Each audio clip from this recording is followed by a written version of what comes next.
Hi, I'm Tim. Welcome to Watchbox, and thanks for logging on. We're starting our weekend off right. We're back to our schedule. This is Weekend Watches, and I am tmosso. Reach out to me at tmosso at thewatchbox.com for pricing, because every watch in this show is for sale. And if you want to trade towards one of these watches, or even just sell one watch or an entire collection, we are buying. We pay top dollar. We transfer cash immediately. We pay fast. We make this easy, and there's no upper limit on value paid. We will buy your entire collection of Grubel 4C. Reach out to tmosso at thewatchbox.com to buy, sell, or trade watches. Now let's start with the watch I promised you, a very special white gold Rolex Daytona. This is often known as the racing dial, and I don't blame whoever contrived that name. Unlike a lot of the stupid nicknames applied to Rolex watches, both new and vintage, this one actually makes a lot of sense, as the combination of the panda two-tone, the red accents, the radially arrayed white gold Arabic numerals, it is evocative of some of the great tritone racing dials of the 20th century, which always seemed to include a combination of silver, black, and red. And of course, with the tachymeter scale outboard designed to gauge time, and a watch that is literally named after Daytona International Speedway, what we have here is a timepiece deeply steeped in the lore of motorsports, and yet incredibly versatile. While the watch is designed as a chronograph for those who may be racing at the Speedway in Daytona, it's also adequate for those who wish to enjoy Daytona Beach, as this timepiece is shock resistant, anti-magnetic, and 100 meters water resistant. This is 116509. You can see that it's a little bit warmer in tone than what you'll get from, for example, a stainless steel Daytona. This isn't quite silvery white. It's got a little bit more warmth to that gray gold profile. What do I mean by gray gold? Well, Rolex has its own foundry. It makes its own bracelets, cases, and clasps, and it makes its own gold alloy, and this is what's known as gray gold. It is a white alloy that is 18 karat, and it's homogeneous, so it never needs to be rhodium plated. If you want to compare it to steel, here's a steel Grand Seiko right here. You can see how much brighter and whiter this is. The best white gold is the kind that doesn't need to be plated. I'll even compare it to an Audemars Piguet that takes pride in plating with platinum family metals. This is Audemars Piguet's frosted gold, and you can see it is blindingly white compared to the gray gold of the Rolex, and that's what I mean when I talk about gray gold. AP isn't cheaping out. They're just going for a very dramatic look. Rolex watches are a little bit more utilitarian and are designed to be lower maintenance than AP. That is why Rolex uses gray gold. Column wheel feel on this watch is outstanding. The timepiece featuring a column wheel and a vertical clutch, and the timepiece also with a 72-hour power reserve. This is an early Z series watch, so circa about 2006, which is why you can see it has the earlier version of the Rolex Daytona clasp, which includes a snapshot and a clamshell, but it still has the 5mm EasyLink tool-free adjustment system. Interesting fact about these watches, though, they didn't include the Parachrom Blue anti-magnetic hairspring. They did include the Parachrom alloy just before Rolex started bluing it, so it actually does have that capability in terms of anti-magnetic resilience. Taking a quick look, you can see it is loomed, so the better to hold you in good stead through the 24 hours of Daytona, which is usually held towards the end of January, among the longest nights of the year. Remember, that is the sports car race, not the NASCAR race. Okay, so we go from Rolex's take on a sporting chronograph to AP's, and AP specifically wanted to create a watch that looked like platinum, which is why their white gold Royal Oak chronograph in frosted profile is coated with either platinum, rhodium, or palladium. And you can see that it is a blinding white color. We also have here the Carolina Bucchi conceived Florentine chisel pattern, which is applied in excruciatingly slow manual fashion using a small drill bit. And yet you still have the same standard of finish you'll find on other Royal Oaks. There's vertical satin finish on the edges of the links. There's a transitional polished bevel down the shoulders. And then we have that frosted pattern across the top with an AP clasp that has a black polished logo and a remarkably thick gauge white gold double folding clasp clasp right here. So lots to love, really lots to love, and that this clasp is as robust as something you'd find on an offshore. This is a true sports watch. Granted, it is a much finer and more elite sports watch than the Daytona, but you'll note it is actually better loomed than the Cosmograph we just saw, and this part is special because what it has here is a rhodium-plated dial that is part of the Grande Tapisserie family, the big but not huge hobnail, so larger than the petite on the jumbo, but also smaller than the mega tapisserie that you find on the offshore. And that's important because the Grand and the petite, they are cut on pantograph lathes, so that's what we have right here, a pantograph cut dial. The Mega Tapisserie dial is stamped. Now you can see the bezel is remarkably finished, satin on its outermost face, then a polished edge, and then we have that frosting across the top. And what's fascinating here is that because this is a Royal Oak chronograph and not an offshore, the bezel bolts are made of white gold rather than steel, and it's unplated white gold, so the bolts themselves have a much darker tone to them, like the Rolex, than the platinum family coated bezel, case, and bracelet. Now the watch is 50 meters water resistant. You can see it has a screw down crown, though the chronograph pushers are shouldered. They are not screw downs. I should probably wind this watch up so you can see it in action. The timepiece is absolutely singular because it's all grayscale. It appears so frosty that Santa Claus should wear one on each wrist. This is a genuinely impressive timepiece, both in terms of how it looks and how it feels. It feels as though it were made of platinum. It is a very, very, very heavy watch. Let's see, did I wind this watch enough? No, not yet. The timepiece has a 70-hour power reserve, courtesy of the new caliber 4401. It also has flyback chronograph capability. Now we're operating, which means that I don't need to first stop it before I reset it. So unlike the Rolex, this is a sports chronograph that lets you reset and restart with a single push of the reset trigger. Now on the case back, you can see there's more good news. First, this is a limited edition of 200 pieces, so you're not going to see a lot of them. It's a 2021 limited edition, and when we look at the reverse side, you can see that caliber 4401 of which I spoke. It's better suited to fit the case than the old caliber 385. Remember, that Audemars Piguet caliber 2385 was a Frederic Piguet 1185, and it was small. It was under 26 millimeters in diameter. This movement is over 32 millimeters in diameter, which is why for the first time on a series production Royal Oak chrono, you get a display case back. It wouldn't look comically undersized.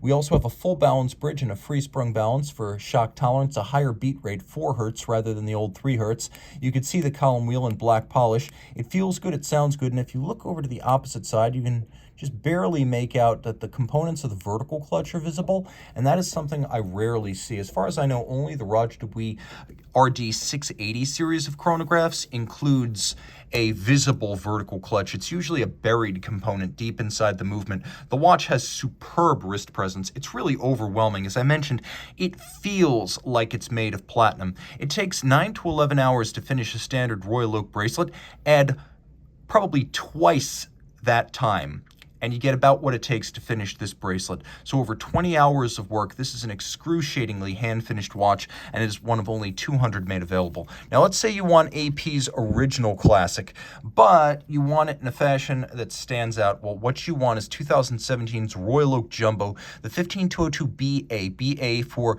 yellow gold. That is AP speak for the oldest and boldest of golds. And you can see here, it is finished the same way any Royal Oak Jumbo would be, but it's done in gold, which is more challenging in many regards than working with steel. Details are superb. Look at these little intermediate links. Their inner faces are polished. That's something you'd scarcely see unless you roll the bracelet through the light and you look for it.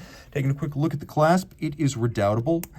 Modern Royal Oak clasps all feel as though they're suited for offshores. They're so strong. And you can see it is a twin trigger release, so it's not going to pop open accidentally. Case is 8.3 millimeters thick. It is thin. This is the Royal Oak Extra Thin, also known as the Jumbo. Here you can see the Petite Tapisserie dial, and what's interesting here is it is not the same blue that you find on a standard Audemars Piguet Jumbo. It is a different blue that's used for these yellow gold watches to create a different color combination and combined effect. Now, what I find fascinating is that we have a yellow gold watch, but the bezel bolts are still white gold. So whereas they were warmer than the plated gold that we saw earlier, they are actually whiter than the yellow gold of this watch, so the contrast is inverted. The watch is well loomed. It's not an aquatic sports watch, but it's a sporty dress watch by the standards of the modern era. That's how I would describe these traditional 39mm jumbos. They are sporty dress watches. This watch is very close to Gerald Genta's original vision for the Royal Oak. The timepiece is almost indistinguishable from a 15202, and there are only a couple of ways you can tell them apart from a distance, to be perfectly honest. So unlike something like the Patek Philippe 5711 or the Vacheron Constantin Overseas, which deliberately are not supposed to be living relics from the 70s, this watch, right up until its redesign as the 16202, was very much of a mind that the watch should look as much like the original as possible. Now, one thing you won't find on the newest version of the jumbo, the 16202, is the original JLC-based movement. This is the 2121. You can see it stamped on the base plate. It is extensively hand-finished, and many of the details, especially the quality of the beveling, the anglage, better than what you'll get on the new 7121 movement. So yes, you don't get the 55-hour power reserve or the quick set of the newer movement, but what you do get is the exact same movement that was in the original 1972 Royal Oak. Again, because this watch is closer to the original than, say, the Nautilus 5711 is to the original 3700, or the Overseas self-winding is to the 222. So this is a vintage movement made in-house by AP, I should be clear. Though this is based on the JLC 920 Bausch, AP makes and finishes this movement in-house. It's an automatic winder with 40-hour power reserve and a quirky 19,800 vibration per hour beat rate, typical of a movement design when it was, which was 1967. The dial, beautifully cut on a pantograph and galvanized blue, has yellow gold logo, hands, and indices. Okay, let's say your budget doesn't quite accommodate Audemars Piguet or even Rolex. Well, Grand Seiko has good news for you. This is the SPGH 295 Soco. So it's a watch that is designed to reference the late autumn, early frost Seki, one of the micro seasons of Japan. We have 4 seasons here in the United States. Japan has 24 micro seasons. This represents first fall frost. The case is about 40 millimeters in diameter, and as you can see, it is dramatically faceted with a polyhedron shape. The timepiece with a lovely dial comprised of a distressed metallic finish, very similar to the Kirizuri dials from 5 years ago. You can see the individual indices, the hands, as well as the frame for the date and the logo, all finished manually on micrometric diamond-tipped milling tools by artisans who only create these parts all day long. Grand Seiko and Rolex are tops when it comes to dial quality in the mainstream luxury class. I can't say one is definitely better than the other, but Grand Seiko is certainly more adventurous than Rolex is. The watch, of course, featuring a high beat movement, 55-hour power reserve, automatic winding. It's a 10 beat per second movement like a Zenith El Primero, and you can see that wears beautifully on the wrist. The timepiece is flat enough that it'll easily fit underneath the dress cuff and water resistant enough that you can swim with it. The timepiece is also equipped with a oyster-like bracelet that does a good job of setting itself apart from the ubiquitous Rolex bracelet by adding these little polished intermediates. And while the dial is undeniably handmade, the case itself is also hand-finished, and this is the so-called Zaratsu tin plate polish that's practiced by Japanese artisans at Seiko and Grand Seiko. You hold the surface to be polished directly against a spinning tin plate, creating that mirrored finish. So not only is this a handmade dial, this is a handmade case, this is a handmade watch, and they're very accurate. They're rated to run no worse than -3 + 5 seconds per day, which is actually a little bit better than the Swiss COSC standard, and these are 6 position adjusted rather than the COSC's 5 position. Okay, we're going all the way up the tech tree and the pricing pyramid with Grubel 4C. You want the ultimate bracelet sports watch? Well, this is it. This is the Grubel 4C Double Balancier Convex from the Convex collection, new for 2022 in grade 5 titanium. This is a differential geared double balance, a 66-piece limited edition, but take note, they won't all be made this year. Grubel makes between 150 and 200 watches a year. The 66-piece run will be spread out over 4 to 5 model years. And you can see on my wrist, the watch is difficult to describe as it's rated at 46.5 millimeters, which would suggest it's huge, but then Bezel to bezel, it also measures 46.5 millimeters, so the distance across the wrist is actually quite slight. It has a bracelet, which means it wears a little bit differently than the same watch on a strap, but Grubel's strap on this watch isn't downwardly flexible, so you actually wind up getting the same fit, or maybe even a little bit better with the bracelet that can pull pretty straight down out of the lugs.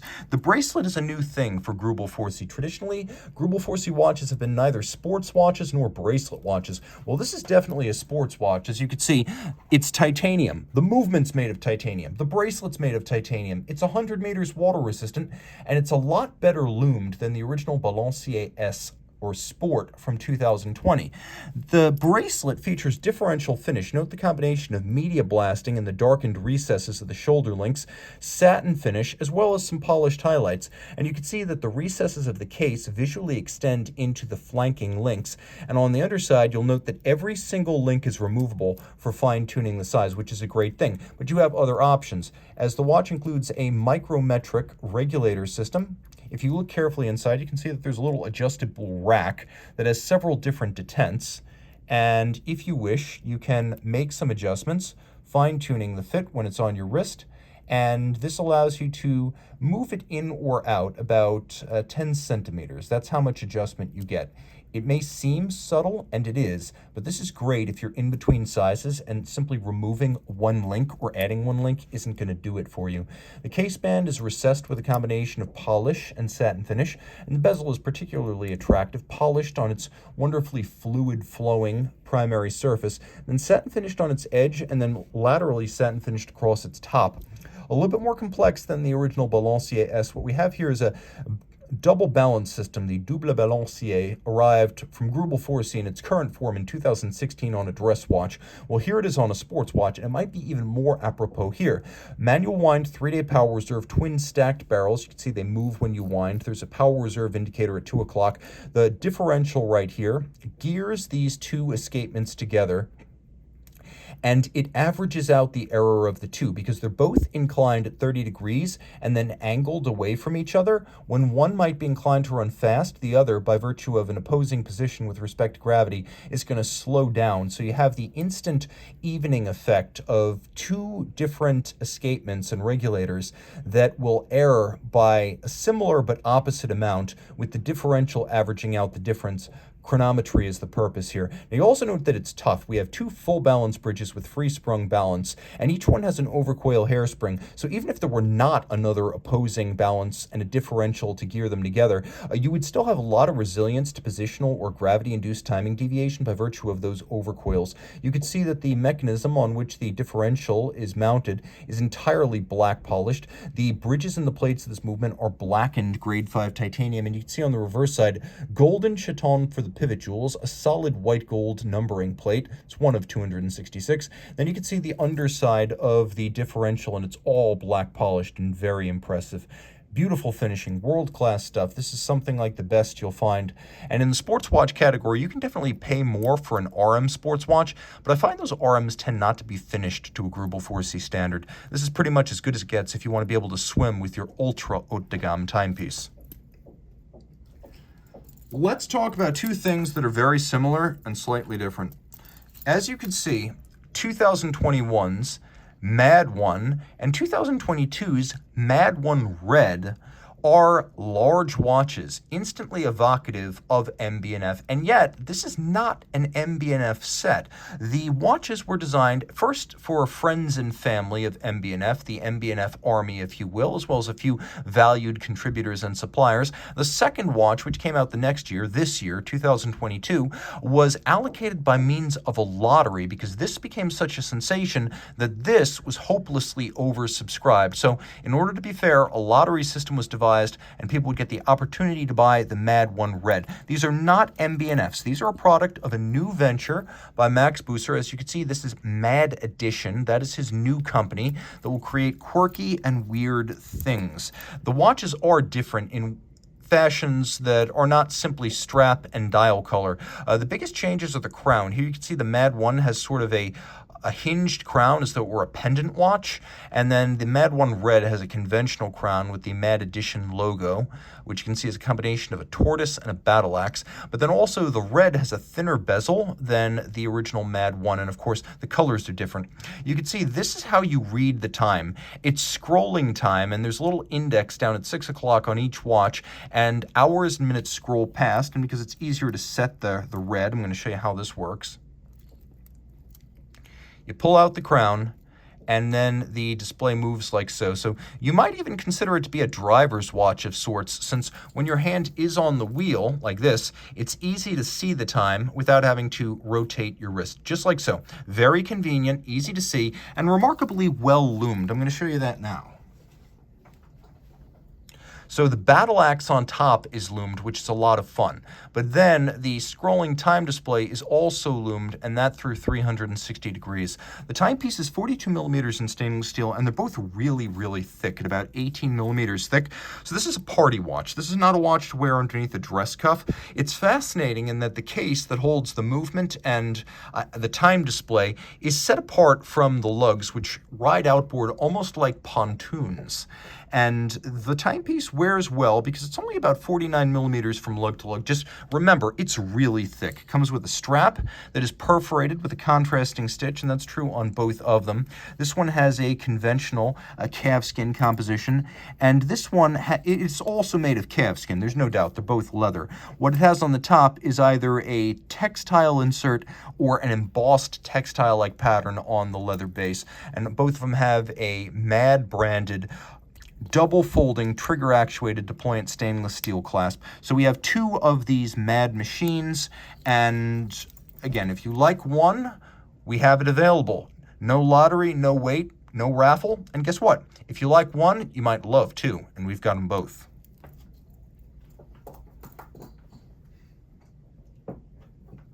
Okay, I always like to include a few affordable watches in the show, and that's what we have right here. Here's one of the strangest watches I've encountered since I've been reviewing watches. This is the Seiko Sport 5 Ken Masters Street Fighter V Limited Edition. It is not that limited, as 9,999 were made for the 2021 model year. That said, it's a fun timepiece, and undeniably so. Whether you're into Street Fighter or not, the combination of a DLC black steel case with a bronze bezel and crown, black and red accents, adds up to a lot of visual impact for a timepiece that is exceedingly simple and fairly affordable. You can see that it features a 120-click unidirectional rotating dive bezel. It's a 100-meter watch, so it could be used for maybe light-duty diving, although using a black luminescent material, it has only the faintest glow.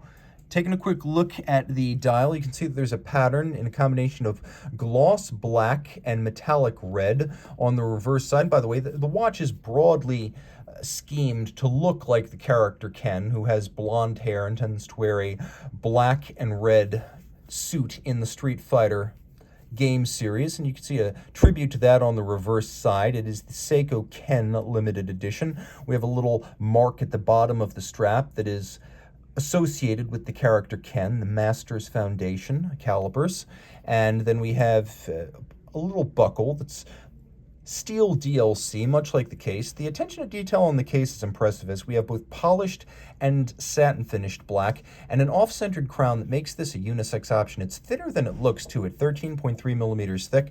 There's also a combination move, and this represents the combination move on your game controller to invoke one of Ken's special abilities in the game. So that's what you're looking at. I should mention that what we have right here is a very simple Seiko movement. It has 41 hours of power reserve. It has a double quick set system for its day and its date, and it has a hacking seconds function. And I'm going to show you the calendar because we have a day display in both red and white. But what's fascinating here is that although this is a Japanese-made watch, it is a Spanish and English bilingual calendar. We'll throw it on the wrist. You can see the strap's a good-looking piece, a combination of textile, red, and black leather, and surprisingly wearable for something that looks hopelessly huge and chunky at first glance. By the way, if you're wondering, and I know you might be, the M.A.D. 1 features a Miyota 821A movement with a 42-hour power reserve, so that's what's in this. Now, jumping over to the Corona Tokyo Chronograph 2, this is the Shiro. This is a watch that features a triple scale dial, all in lacquer, a 38mm steel case, and a Seiko NE86 column wheel vertical clutch automatic chronograph movement that has a 41 to 42 hour power reserve, quick set date, and hacking seconds. So this is part of the series of Corona Tokyo watches by Hashime Asaoka, who is a vaunted independent watchmaker who does bespoke high horology creations, but also owns Corona Tokyo, so he can offer something that combines his design sensibilities with a more accessible price point, and that's what we have right here. So you can see we have a telemeter for gauging distance, we have a tachometer for gauging speed, and then we have a pulsometer, or pulsimetre, that can be used for gauging the pulse of a patient. We have dramatic black polished hands in a signature style, and then a very deep and lustrous lacquer. You can see we have gray, we have black, we have a sort of off-white, and then we have red, and a twin register chronograph that has a lovely classical look. This is a Japanese-made watch with a Japanese-made movement, and at 38mm, it's a nice size. This is a classically beautiful watch. Well, it's not immensely thin. It does have a compact lug-to-lug dimension, so this is a unisex option, and the operation of the watch is a real pleasure because you don't expect in a chronograph movement at this price point to get a crisp column wheel or the refinement of a vertical clutch, but that is a hallmark of the NE86 movement. And again, you even have the hacking seconds function and the quick set date. This watch is a little giant that offers a lot of value in independent horology without a huge outlay of cash.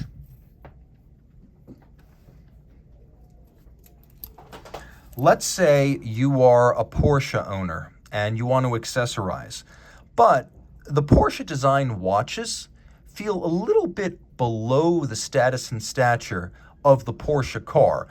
The watches are entry level, the cars are anything but. Well, step up to Singer. The company, founded by Rob Dickinson, famous for customizing 1980s and early 90s Porsche 964s, has created a joint venture with watch designer Marco Borrachino, and Singer watches are the result.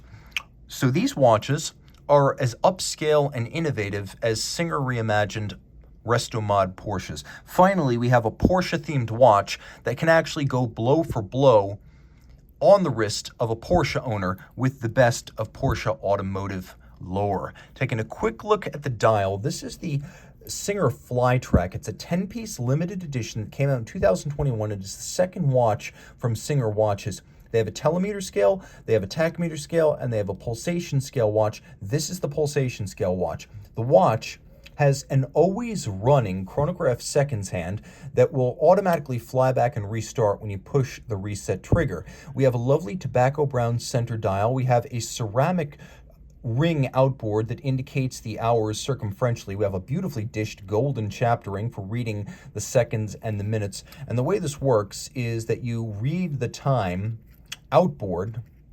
So here right now, you're looking at 4 o'clock, for example, and that's how that works. The timepiece does include 100-meter water resistance and a little bit of lume. It's not a generously loomed timepiece, but it is loomed. The watch is designed in a fashion that pays tribute to the great sports chronographs of the 1970s, such as the later Omega Mark series, the Oris Chronoris Star, some models from Heuer during the period. It's very much in that vein. And the 43mm grade 5 titanium case includes a combination of media blasted darkened surfaces and polished flourishes.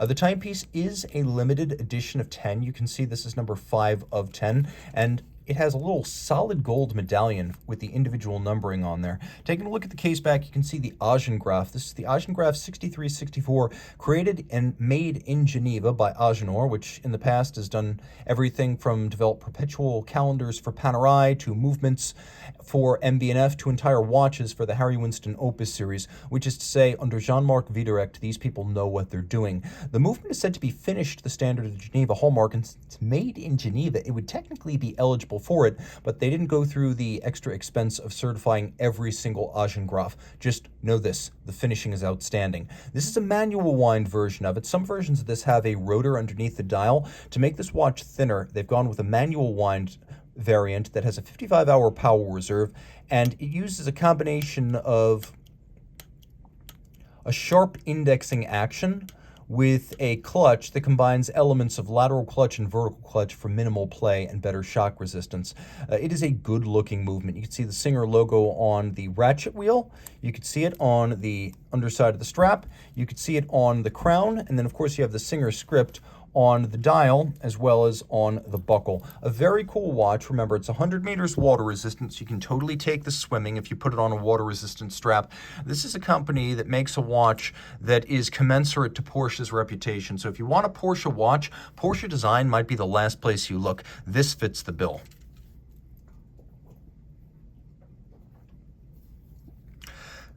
This might have been the best new watch to come out in 2018. 40 millimeters in stainless steel, a 100-piece limited edition. This is the Montblanc 1858 mono pusher chrono. Years before green dials became a thing and Fume took over the industry, Montblanc launched this watch with a green Fume fade dial. It's in the style of mid-century chronographs, which is why the tachymeter is on the dial rather than on a bezel. It has cathedral-style hands, a sort of fauxtina that actually works nicely as a color complement to the green, and then a twin register layout. Now, what I love here is that this is a sports watch in disguise. It's steel, it's beautifully loomed and abundantly loomed, and it's 100 meters water resistant. So while the style might be a little bit dressy, it's very much a sports watch. It is a mono pusher with world-class action and feel. And inside the case, you could see this is the Minerva caliber 1321. 13 is the size of the movement in French ligne. 21 means it was the 21st movement developed by Minerva. Montblanc has two different manufacturers. One in Leloc can make about 100,000 watches a year. The other in Villeret is what used to be called the Minerva brand. It can make somewhere between 200 and 600 movements a year, some of which go into other Richemont brand products, but most of which go into the absolute flagship Montblanc timepieces. This is a very classical movement. Take a look at the finish. Ungulage a mile wide on both the brass components of the bridges and plates and on the steel components of the chronograph. Look at that little devil's tail index on the chronograph clutch. That is a signature of Minerva. We have a black polished column wheel and some of the best feel and sound associated with any column wheel ever made. It is incredible. A beautiful lateral clutch, and you'll appreciate an enormous balance wheel beating away at a traditional 18,000 vibrations per hour on an overcoil hairspring, so that in any position it breathes concentrically. Look at that black polished swan's neck fine adjustment mechanism, and manual wind. It has a superior 55-hour power reserve, and I don't lie, 100-meter water resistance. This is finishing as good as you'll find at Vacheron, at Patek, even Laurent Ferrier and Romain Gaultier. It compares favorably to those independents. This might be the coolest watch in the entire show. It's got competition, but it's definitely up there. And because it uses the caliber 1321 rather than the more common 16 lean Minerva chronograph movements, this wears on a normal-sized wrist. Again, the 16 lean movements were designed for pocket watch chronographs. This is a movement designed for a wristwatch, and it's a wristwatch designed for a normal wrist. I love the presence of green. Look, they did gator on both sides, a signature of some of the finest upscale independents. This is how De Bethune, FP companies like Grunefeld make their straps today in some cases. You have gator on both sides, really premium. And in steel, this is the connoisseur's choice. Let's take a look at a Perpetual calendar from a company that's famous for them. Here we have an interesting combination of the hobnail bezel Calatrava design and the Perpetual calendar.